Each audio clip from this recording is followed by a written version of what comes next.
Hello everyone, topic for today is attention deficit hyperactivity disorder. Content involves meaning, diagnostic criteria according to DSM-5 2013. Let's see the meaning of attention deficit hyperactivity disorder, which is also known as ADHD, is a neurodevelopmental disorder affecting both children and adults. It is described as a persistent or ongoing pattern of inattention or hyperactivity impulsivity that gets in the way of individuals' daily life or development. Inattention means a person who wanders off task, lacks persistence, has difficulty sustaining focus, and is disorganized.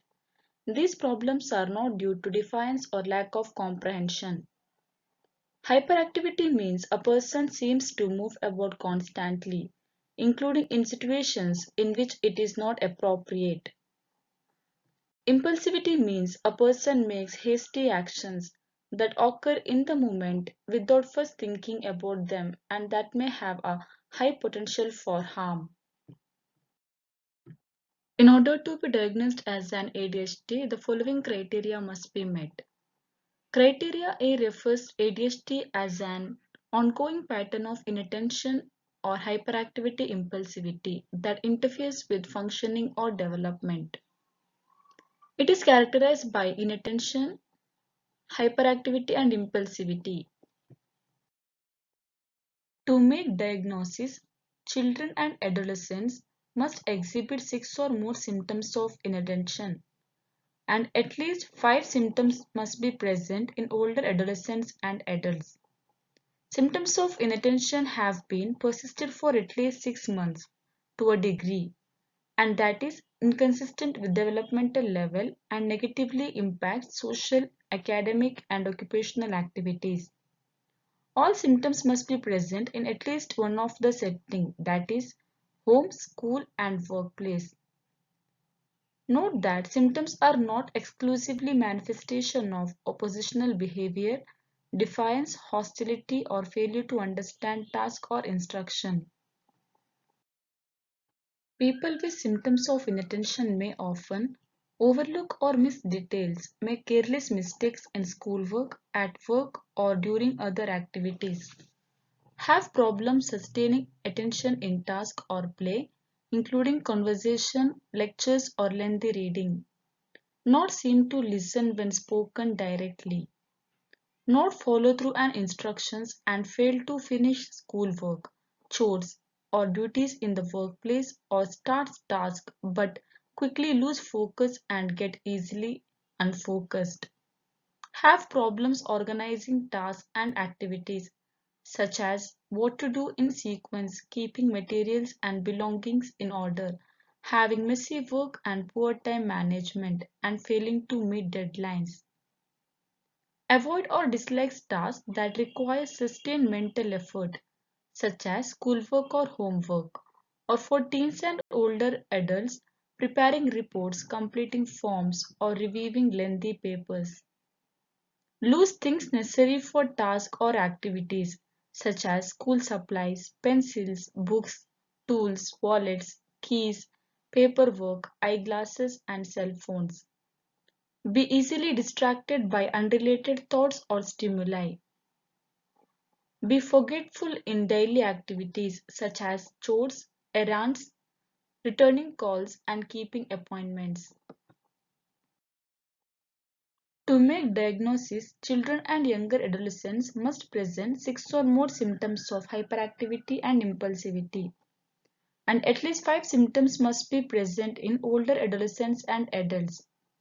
Symptoms of hyperactivity and impulsivity have been continued for at least 6 months to a degree, and that is inconsistent with developmental level, and it need to be negatively have impacts on social, academic, and occupational activities.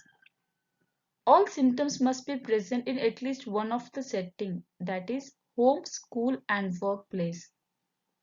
Note that symptoms are not exclusively manifestation of oppositional behavior, defiance, hostility, or failure to understand task or instruction.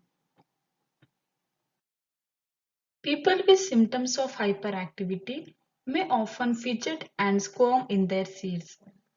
They leave their seats in situations when staying seated is expected, such as in the classroom or the office. Run or dash around or climb in situations where it is inappropriate. In teens and adults, they often feel restless, be unable to play or engage in hobbies quietly, being constantly in motion or on the go, or act as if driven by a motor. They talk non-stop. Those who are having symptoms of impulsivity may often blurt out an answer before a question has been completed. They finish other people's sentences or speak without waiting for their turn in a conversation. They have trouble waiting for their turn. They interrupt or interferes on others, for example, in their conversation, games or activities.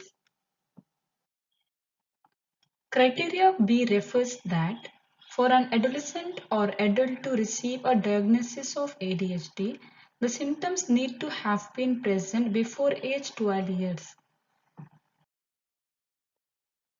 Criteria C refers that several symptoms are present in two or more settings, such as at home, school or work, with friends or relatives, and in other activities. According to criteria D, there is clear evidence that the symptoms interfere with or reduce the quality of social, school, or work functioning. According to criteria E, the symptoms do not happen only during the course of schizophrenia or another psychotic disorder. The symptoms are also not better explained by another mental disorder such as mood disorder, anxiety disorder, dissociative disorder, or a personality disorder. Based on the types of symptoms, three presentations of ADHD can occur. If enough symptoms of both criteria A and criteria B were present for the past 6 months, it is known as combined presentation.